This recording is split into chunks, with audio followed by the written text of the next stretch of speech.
एक छोटा सा गांव था। उस गांव में आनंद और विहारी नाम के दो दोस्त रहते थे।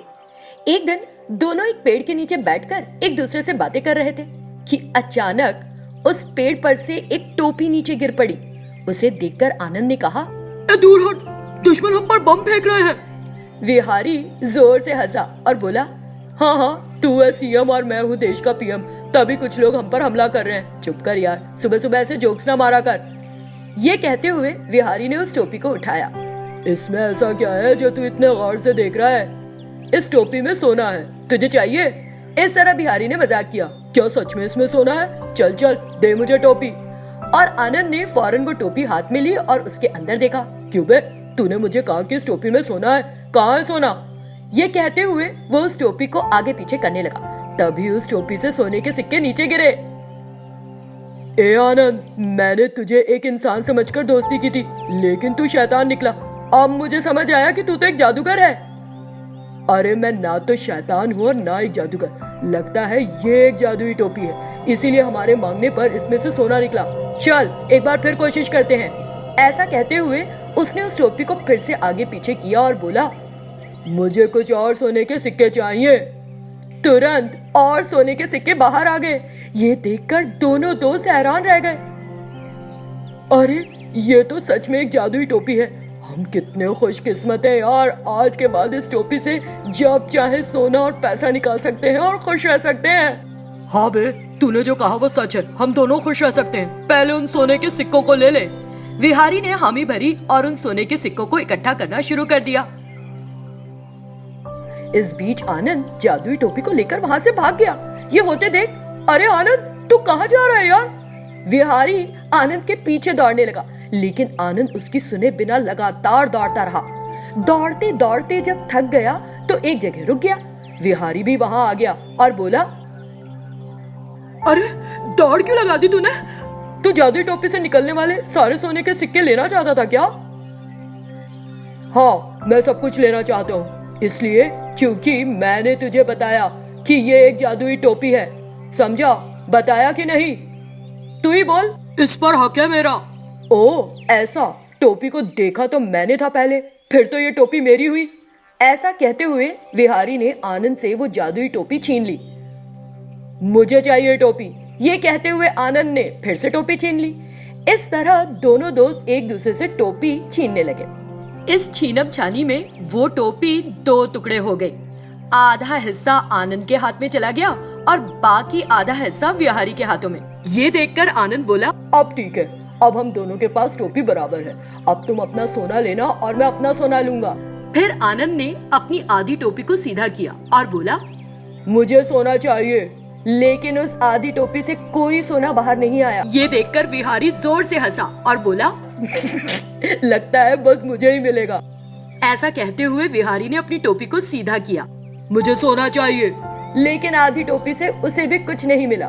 फिर दोनों दोस्तों ने एक दूसरे की तरफ देखा और उदास हो गए। धत तेरे की, हम दोनों ने कितनी बड़ी गलती की। जबरन एक दूसरे से लड़े और सब कुछ खो दिया।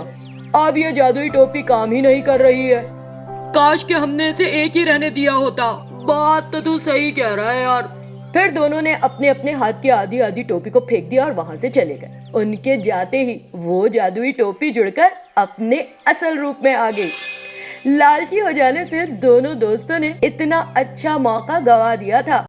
बुजुर्ग कहते हैं, पीढ़ियों से पीढ़ियों तक सांप अपनी दुश्मनी याद रखते हैं। ये कहानी है एक शक्तिशाली नागिन की जो अपनी भेष और आकार बदल सकती थी। उसका नाम सुकन्या है। वो कोई आम महिला नहीं थी, बल्कि धूर्त महिला थी। लंबे समय से वो एक परिवार से बदला लेने के इंतजार में थी। वो पूर्णिमा का दिन था। जंगल काफी घने थे।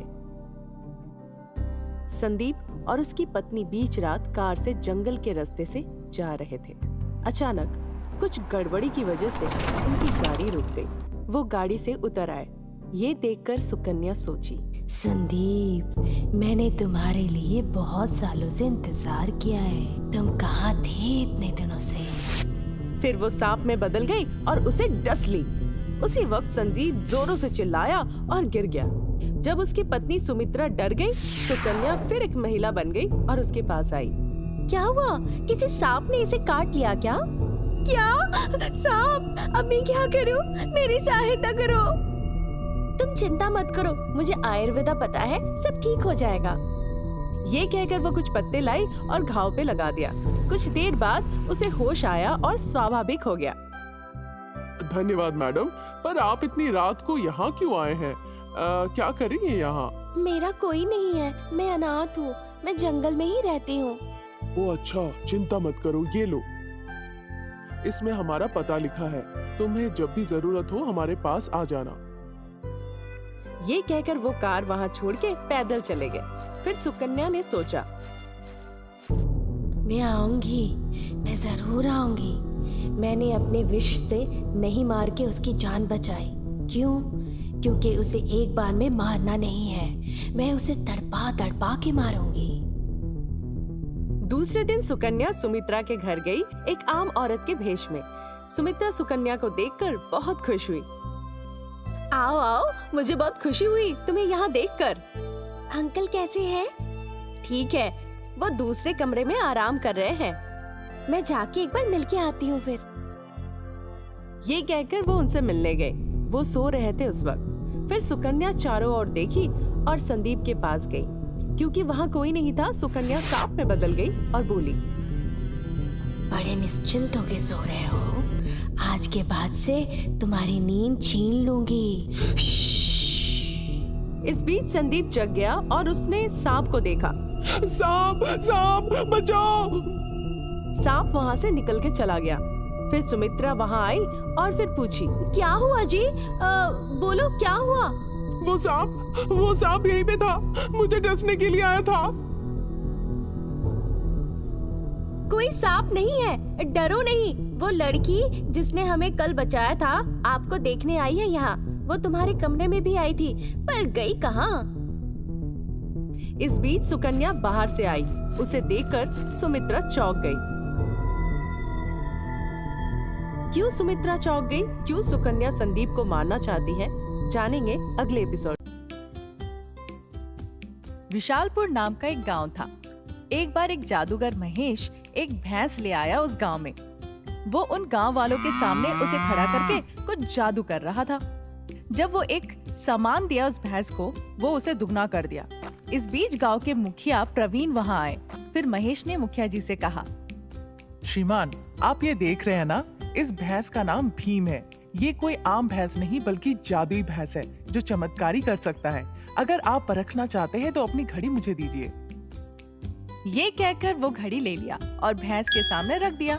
भैंस वो घड़ी लेके पीछे से 2 घड़ी निकाला। ये देखकर प्रवीण चौंक गया। चमत्कार! मैं विश्वास नहीं कर पा रहा हूँ इस जादू को। ये भैंस कितने प्रकार का जादुई करिश्मा कर सकता है। श्रीमान, ये भैंस सिर्फ कुछ ही जादू कर सकता है। अगर हम ऐसा कुछ दे जो भैंस को पसंद आ जाए, फिर वो उसका दुगना कर देगा। पर अगर ऐसी कोई चीज जो भैंस को पसंद ना आए, फिर वो वही चीज या कुछ और देगा उसके बदले। मुझे ये भैंस बहुत पसंद आया, ये भैंस मुझे चाहिए। श्रीमान, मैं ये भैंस बेचने नहीं आया हूँ, बल्कि मैं इससे कुछ पैसे कमाने आया हूँ। मैं कैसे बेच सकता हूँ आपको? चिंता मत करो, मैं तुम्हें बहुत पैसे दूंगा। ये कहकर प्रवीण ने कुछ रकम उसे दिया और वो वहाँ से उसे भेज दिया। फिर प्रवीण उस भैंस को लेकर घर चला गया और घर के सामने जाके बांध दिया। ये भैंस बहुत प्रकार का जादू जानती है। फिर कितनी लीटर दूध देगी ये जादुई भैंस? ठीक है, कल वो भी परख लेंगे। वो उसे रात को घर के बाहर बांध के अंदर चला गया सोने के लिए। असल में वो कोई जादुई भैंस नहीं थी, वो एक खिलौना भैंस थी। उसके अंदर एक इंसान छुप के बैठा था जो ये सब करता था। वो महेश का दोस्त था। महेश और उसके दोस्त मिलके ऐसा करते थे पैसे कमाने के लिए। महेश का दोस्त जो अंदर बैठा था, वो सोचने लगा, बहुत पैसे कमा लिए यहाँ से, अब मुझे निकल लेना चाहिए। फिर महेश दीवार फान के प्रवीण के घर के अंदर घुसा और उस खिलौना भैंस से अपने दोस्त को निकालने जा ही रहा था कि इस बीच वो देखा मुखिया जी अंदर से बाहर आ रहे हैं। उनके हाथ में एक बड़ा सा बक्सा है। उस भैंस के सामने मुखिया जी आकर बोले, देखो, ये सोना है जो मेरे पास है। किसी को नहीं पता इतना सोना मेरे पास है। मैंने बहुत सालों से इसे जमाया है। तुम एक काम करो, इसे लेकर दुगना बना दो। फिर वो भैंस वो सोना ले लिया और बदले में पत्थर दिया। वो पत्थर देख के प्रवीण चौंक गया और बेहोश होके गिर गया। महेश को लगा यही सही वक्त है अपने दोस्त को बाहर निकालने का उस खिलौना भैंस से, और दूर चला गया उन सारे